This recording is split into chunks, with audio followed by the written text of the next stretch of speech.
Welcome back to Books and Bites. This time we're going to really get into Animal Farm by George Orwell. Oh, yeah, definitely a classic. And it's really interesting because it's this political satire, but disguised as like a simple story about animals. Right, animals rebelling against humans. Exactly. And it all starts at this place called Manor Farm, where you've got the animals living under, Mr. Jones, the farmer. And Mr. Jones, he's kind of this like stand-in for bad leadership, right? Yeah, you could say that he's kind of this representation of like the problems with human leadership. Sometimes he's, neglectful, sometimes downright cruel, and the animals are like overworked and underfed. So basically ripe for a revolution. Exactly. The perfect breeding ground for some unrest. And that's where we meet Old Major. He's this, wise old pig, and he really embodies the early idealism of the revolution. Yeah, he's the one who gets the ball rolling. Right. He gives this super powerful speech about overthrowing the humans and creating this society where, all animals are equal.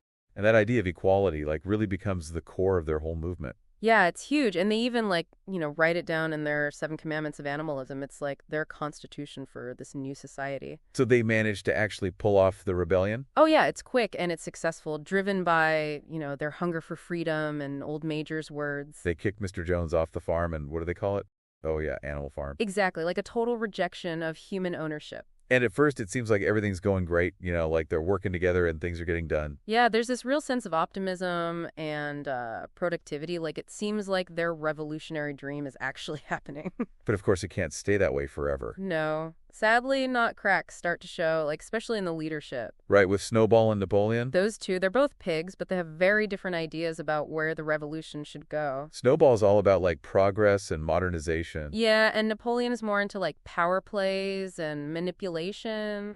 And their big conflict is about the windmill. The windmill. Snowball thinks it'll, bring all this progress and technology. But Napoleon sees it as a threat to his power. So he uses his little posse of, scary dogs to run Snowball off the farm. Classic power struggle. Totally. And then he starts rewriting history, making Snowball look bad and taking credit for the windmill. Controlling the narrative? Yeah, it's all about shaping how the other animals see things. And, once Napoleon's really in charge, those 7 commandments that were supposed to, guarantee equality, well, they start getting twisted. Yeah, they definitely don't age well. Not at all the pegs. They start acting more and more human-like. What do you mean, like walking on 2 legs? Well, yeah, eventually they get there. But first it's like moving into the farmhouse, sleeping in beds, and then get this trading with the human farmers. Whoa, so much for sticking it to the humans. Right, and the crazy thing is the other animals, especially the ones who aren't as smart, they just go along with it. All that talk about animal solidarity goes right out the window.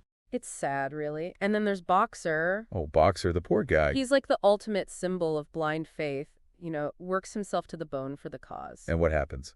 He gets used and abused, and when he's no longer useful, well, let's just say he doesn't get a happy retirement. Oh, it's heartbreaking. And then to top it all off, they get rid of the 7 commandments altogether. Yeah, they boil it all down to one messed up phrase. All animals are equal, but some animals are more equal than others. Talk about a slap in the face. Right. It just shows how power corrupts even when it starts with good intentions. Orwell really nailed that, didn't he? He really did. And that final scene where the pigs are having dinner with the human farmers. You feel we can't even tell the difference between them anymore. Exactly. It's this perfect image of how the revolution has completely failed, how the pigs have become the very thing they rebelled against.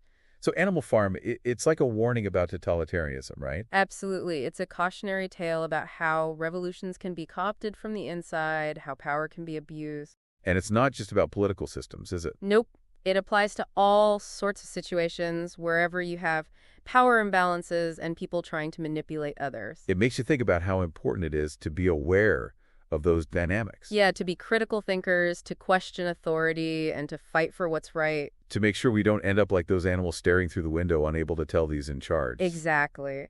Animal Farm is a powerful reminder of what can happen when we let our guard down. One thing that really stands out in Animal Farm is how Orwell uses language. Oh, yeah, definitely. Language is like a weapon in the book. Right. Like at first you've got Beasts of England, that song. Oh, yeah. It's so powerful. It unites the animals, gives them hope. But then what happens? Napoleon bans it. Makes sense, though, right? From his perspective, it's dangerous. It could make the animals start questioning things. It shows how controlling the narrative is so important for any leader. Especially a leader who's maybe not doing the best things. Totally. And it's not just the song The 7 Commandments get all messed up, too. Oh, yeah, they change right in front of everyone's eyes. Like no animal shall kill any other animal. Becomes no animal shall kill any other animal without cause. Just adding that one little phrase changes everything. It's scary how easily language can be twisted like that. It makes you think twice about all the slogans and stuff we hear every day. Yeah, it's like Orwell's giving us a lesson in media literacy way back in 1945. Being able to think critically about what you read and hear. So important, especially now when we're bombarded with information all the time. So Animal Farm, it's more than just a story about some talking animals. Way more. It's about power and corruption and how easily things can go wrong. And it's still relevant today, right? Oh, absolutely. I mean, haven't we seen those same patterns play out over and over? Sadly, yeah. Makes you wonder if we've really learned anything. Well, that's why books like this are so important. They keep reminding us of what to watch out for. To keep fighting for what's right, to never stop questioning. Exactly. So if you haven't read Animal Farm yet, What are you waiting for? grab a copy. You can find a link in the description. And make sure you're subscribed to Books and Bites so you don't miss any of our deep dive. We'll see you next time.